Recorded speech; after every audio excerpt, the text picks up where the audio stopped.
Hi guys, hi sir. Karon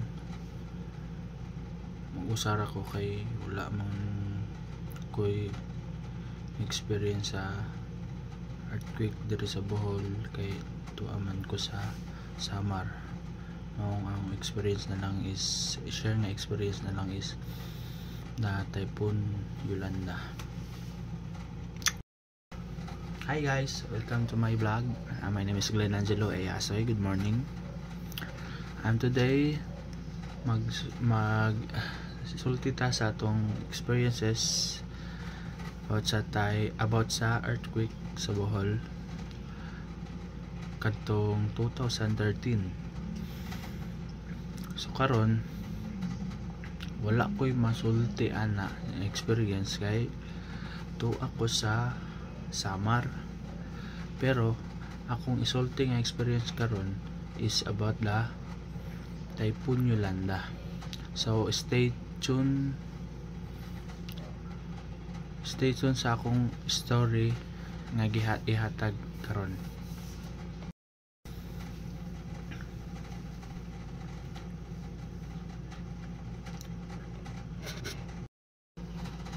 So ang bagyong Yolanda isa sa pinakakusog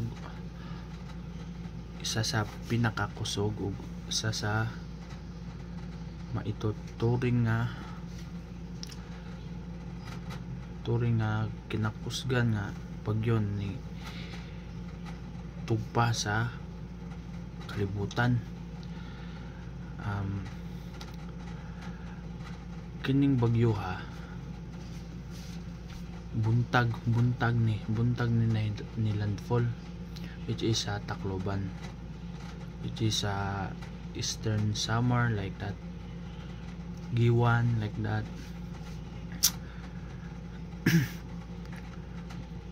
Wala pa mag landfall, mga later that mga inika gabi pa, wala pa mag landfall. Kaming pamilya nag-andam na sa amon hipusonon nga guba or nadaot man sa uwan nga kanang mag-evacuate nami kanang gabi una. Kompleto mi kompleto ming pamilya ha. Wala mi magdahom nga ngadto di ay kakusgon ang bagyong Yolanda nga halos lagpot na tibuok bahay sa kakusog sa hangin. So kana pagkabuntag wala pa'y uwan, dili pa kayo kusog ang hangin nga na uwan, mga alas 3, alas 4 sa kabuntagon na pa di pa kusog uwan.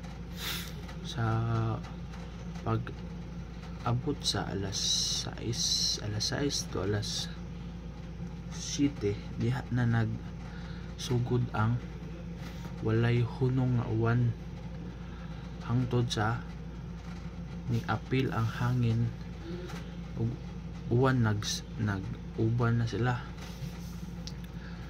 So kato wala nami ka-evacuate,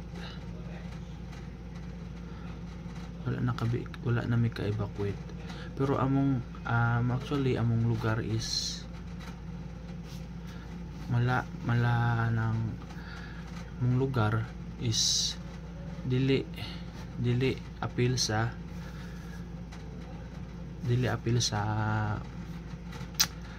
province nga gilandfallan, which is layo pa sa amo ang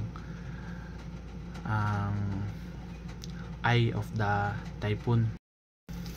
So katong bagyoha wala na mo evacuate adto kay layo raman po sa amo ang mata sa bagyo, pero naramdaman gyapon namo ang kakusog sa bagyo, sa hangin, sa uwan.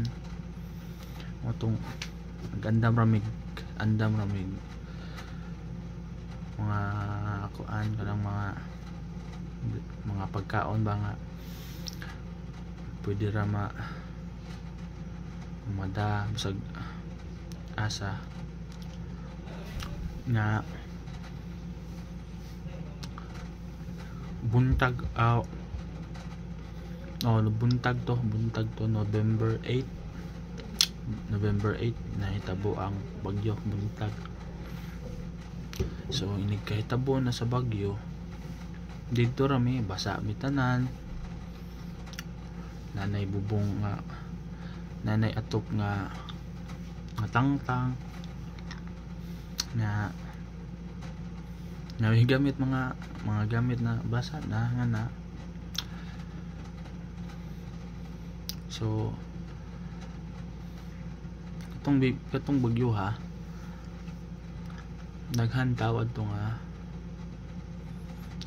nawad anong kinabuhi dito samot na dito sa lugar sa landfallan na daghan bao pila to mga libo kapin ang mga tao kay magkuan naman ablihan naman mga mall sobra ang gutom, wala na magwanta, wala pa niabot nga relief goods nga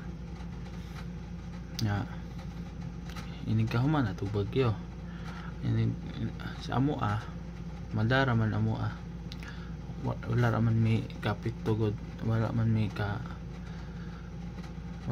damage di samot among damage kaysa sa lugar nga gilandfallan. Grabe jud kusuga, grabe ang storm surge, grabe ang hangin, mo tong nagpasalamat gihapon mi kay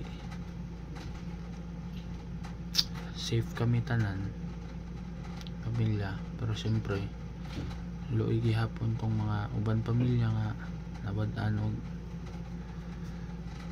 og pamilya gihapon. Itong grabing experience itong bagyong Yolanda. Bata pa ko to, pila pa edad 11 pong edad, num pa ko na kay dito lalim na hindi makalimot anang mga butanga kami. So nigka sa amo daghan pod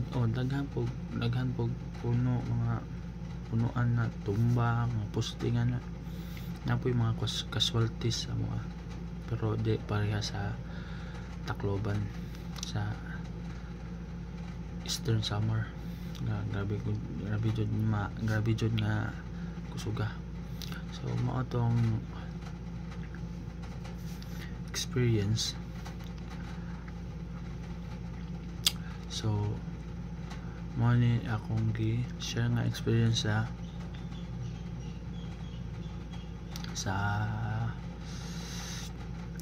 bagyong typhoon kay wala man ko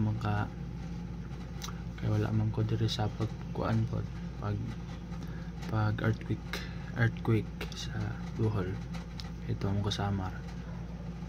So bagyong typhoon na lang akong Typhoon Yolanda na lang akong gi-share experience kay na-experience mo na ako na dito. So some tips of building resilience in challenging times is focus on what you can control, not on what you can't. Surround yourself on supportive and positive people. And remember, no matter how tough things get, you can always find strength to rise above. Thank you so much. And God bless. So maura to guys, kita sunod, peace out, and don't forget to follow, comment, share, like, and subscribes, and also don't forget to click the notification bell below. Thank you, goodbye, peace out, God bless.